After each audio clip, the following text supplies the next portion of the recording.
to Community Crime Solvers Live. Stop laughing. We're just going to go with it. Apollo, you suck. All right. Because she thought about it again, see? I did! All this is getting edited out. Whatever.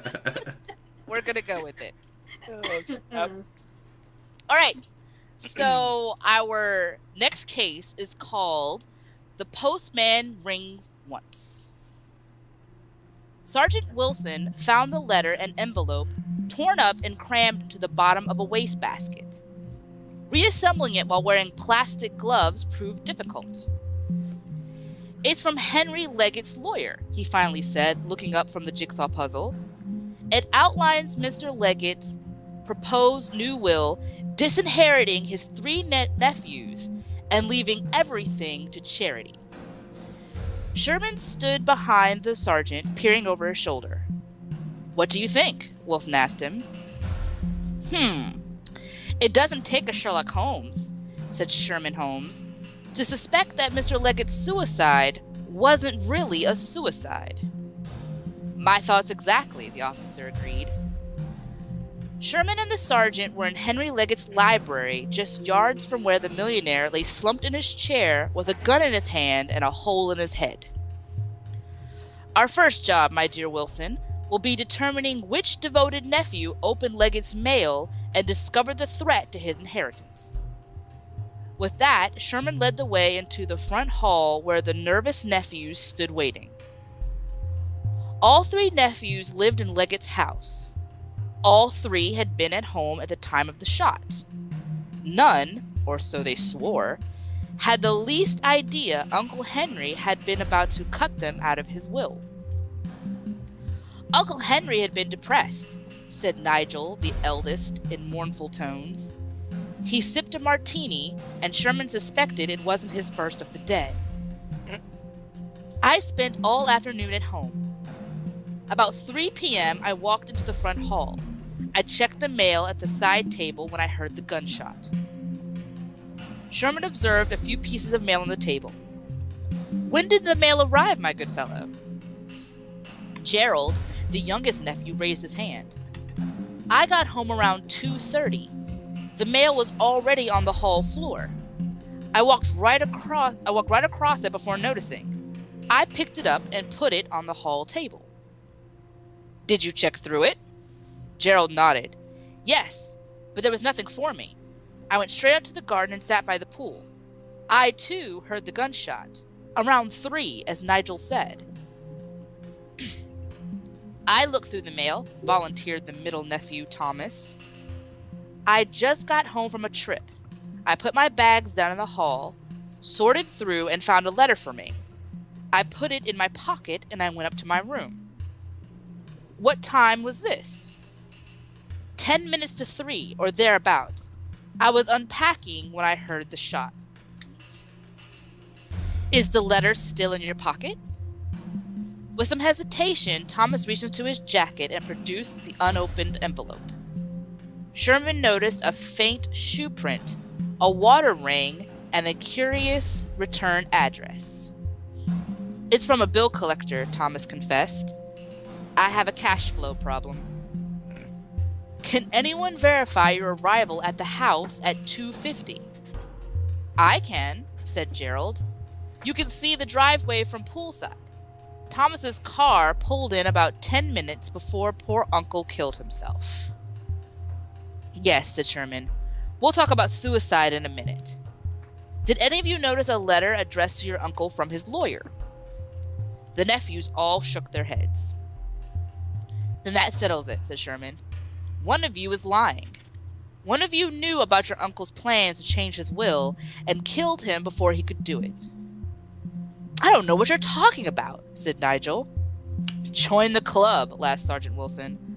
"I don't know what he's talking about half the time either. But he's usually right." Who killed Henry Leggett? What proof does Sherman have?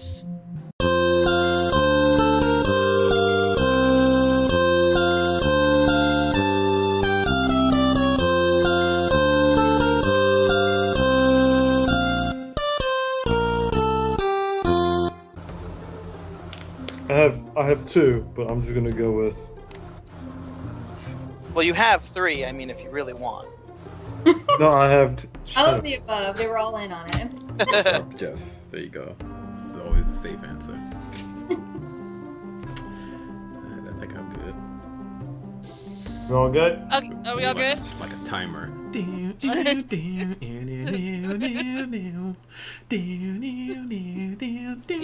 getting to that Veronica voice. That's how it starts. There's Alright, another part to it. so we're going to show.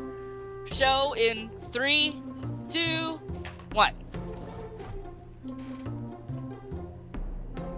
Oh, forget y'all then. You have to pick one, you little... No, you have to pick one. No, it was these two. These two killed him. They Okay. worked together. There we go. My misspelling. Alright, so I'm gonna go with Frankie. Who did you pick? Why did you pick them? I picked Gerald. The reason why I picked Gerald, because he was first. No reason. First, okay. Vince, why did you pick Thomas and Gerald? Because if Gerald actually came in when he put the mail on the table, he could have actually looked into the mail, told Thomas, and they both could have went to go shoot him. And Nigel just came in last, so I don't know. Those two was conspirating. I think it was multiple people here. Fred. Then again, Oh. never mind. Not even. It doesn't matter what you think. I picked Nigel because he was the latest one, and the other two kind of had their, kind of confirmed each other's stories, I guess.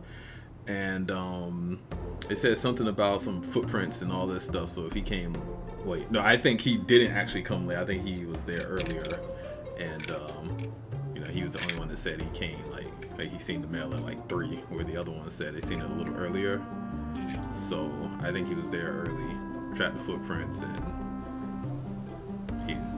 he's guilty. Damn it, he's guilty.